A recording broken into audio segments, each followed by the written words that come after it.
Question number 3। Question number 3 में मैं सीधा एडजस्टमेंट पढ़ रहा हूँ, लगभग ये पिछले क्वेश्चन जैसा ही क्वेश्चन है। आपको ये बताया हुआ है कि during the year a machine costing 80,000 on which accumulated डेब्ट वाज 50,000 वाज सोल्ड फॉर 30,000। तो बैलेंस शीट में आप देखेंगे तो प्लांट एंड मशीनरी और एक्यूमुलेटेड डेब्ट आपको गिवन है। तो आप ईयर देख लो, मुझे कुछ थोड़ा सा शक सा आ रहा है, नहीं कोई ऐसी दिक्कत नहीं है। तो एक तो एक्यूमुलेटेड डेब्ट अकाउंट बनेगा,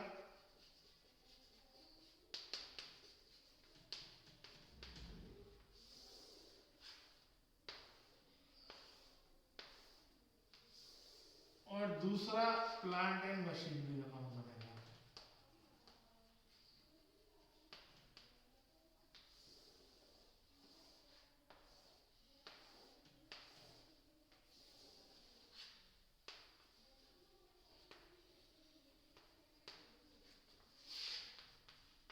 लाइबिलिटी है, बाय से स्टार्ट होगी, 2 में क्लोज हो जाएगी, एसेट और एक प्लांट एंड मशीनरी एसेट है, 2 से स्टार्ट होगा और बाय में एंड हो जाएगा।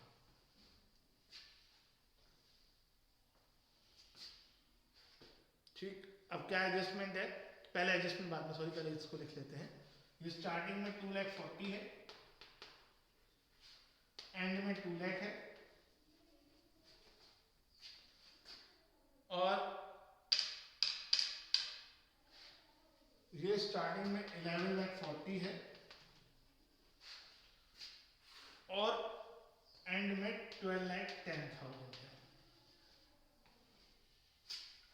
अब एडजस्टमेंट में बताया है कि during the year machine costing, cost दे रखी है 80,000, जिसका एक्यूमुलेटेड डेब्ट 30,000 है।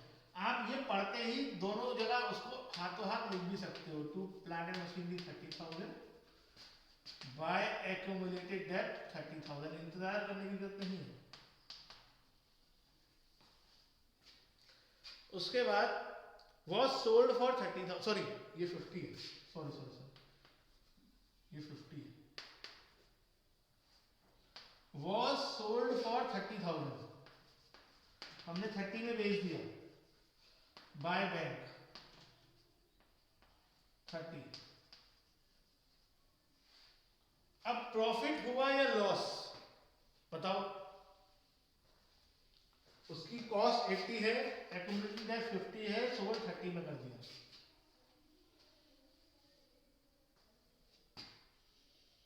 प्रॉफिट हुआ या लॉस?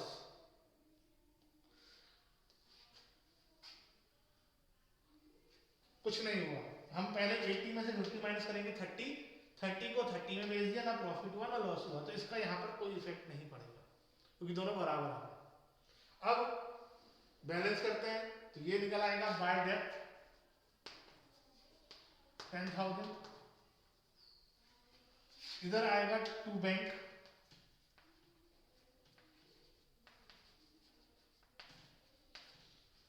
12,90, 1,50,000।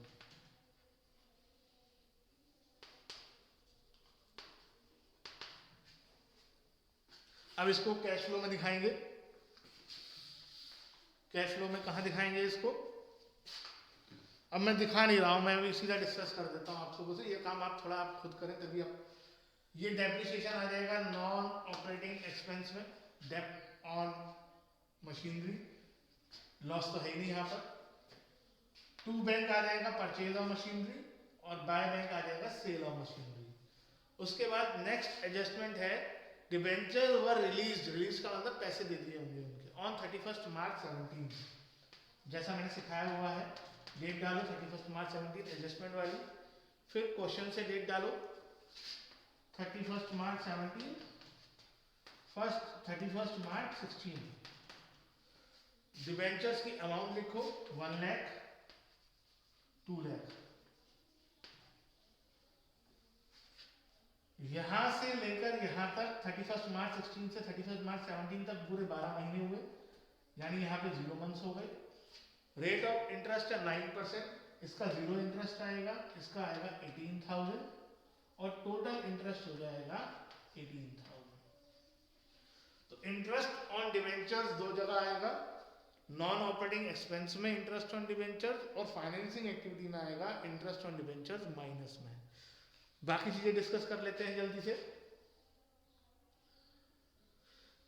पहली चीज है शेयर कैपिटल, 10 लाख से 15 लाख हो गई तो फाइनेंसिंग में आ जाएगा issue of share capital. Reserve and surplus 6 lakh से 7 लाख 50 हो गया तो ये net profit as per statement of PNL हो जाएगा। Long term borrowings note number 1, उसमें डिवेंचर्स हैं, डिवेंचर्स कम हो रहे हैं तो फाइनेंसिंग एक्टिविटी में आ जाएगा रिडम्पशन ऑफ डिवेंचर्स। उसके बाद बैलेंस शीट में ट्रेड पेबल है, ट्रेड पेबल कम हो रहा है तो decrease in current liability. Short term provision में नोट नंबर 2, नोट नंबर 2 में लिखा है प्रोविजन फॉर टैक्स, और क्योंकि इसकी कोई एडजस्टमेंट नहीं है तो करंट ईयर वाला मेड हो जाएगा, 95,000 आ जाएगा टैक्स मेड में, और प्रीवियस ईयर वाला टैक्स पेड हो जाएगा, 80,000 आ जाएगा पेड में। अगर कंफ्यूजन होता हो तो बहुत आसान है, पेड फॉर पी से शुरू हो रहा है, इसमें प्रीवियस ईयर वाला आएगा, पेड का याद रखना है, दूसरा वाला अपने आप मेड हो जाएगा, पेड यानी प्रीवियस ईयर। उसके बाद नोट नंबर, उसके बाद नेक्स्ट है टेंजेबल एसेट नोट नंबर 3, जिसमें दो चीजें थी, प्लांट एंड मशीनरी, एक्यूमुलेटेड डेब्ट, उसका हमने लेजर बना लिया, उसकी बात नहीं करेंगे। अगली चीज है intangible asset note number 4, goodwill 2 lakh से 2,80,000 हो रही है, बढ़ रही है, तो ये इन्वेस्टिंग में आएगा, परचेज ऑफ गुडविल। कई बच्चों को कंफ्यूजन है, अगर इंटेंजेबल एसेट राइट ऑफ हो रहा है यानी कम हो रहा है तो वो नॉन ऑपरेटिंग एक्सपेंस में आता है, और अगर वो बढ़ रहा है तो खरीदा होगा तो वो इन्वेस्टिंग में आएगा, परचेज ऑफ गुडविल करके 80,000 ब्रैकेट में। उसके बाद नॉन करंट इन्वेस्टमेंट भी बढ़ रही हैं, purchase of non current investment 5 lakh bracket में आ जाएगा। इन्वेंट्रीज बढ़ रहा है, इंक्रीज इन करंट एसेट में आ जाएगा। ट्रेड रिसीवेबल भी बढ़ रहा है, इंक्रीज इन करंट एसेट में आ जाएगा। और कैश एंड कैश इक्विवेलेंट का आपको ओपनिंग और क्लोजिंग गिवन है, तो ये आज थोड़ी सी ज़्यादा मेहनत करनी पड़ेगी क्योंकि मैं बहुत कुछ नहीं करवा रहा हूँ, ठीक है। तो उसके बाद आप मुझसे पूछ लेना अगर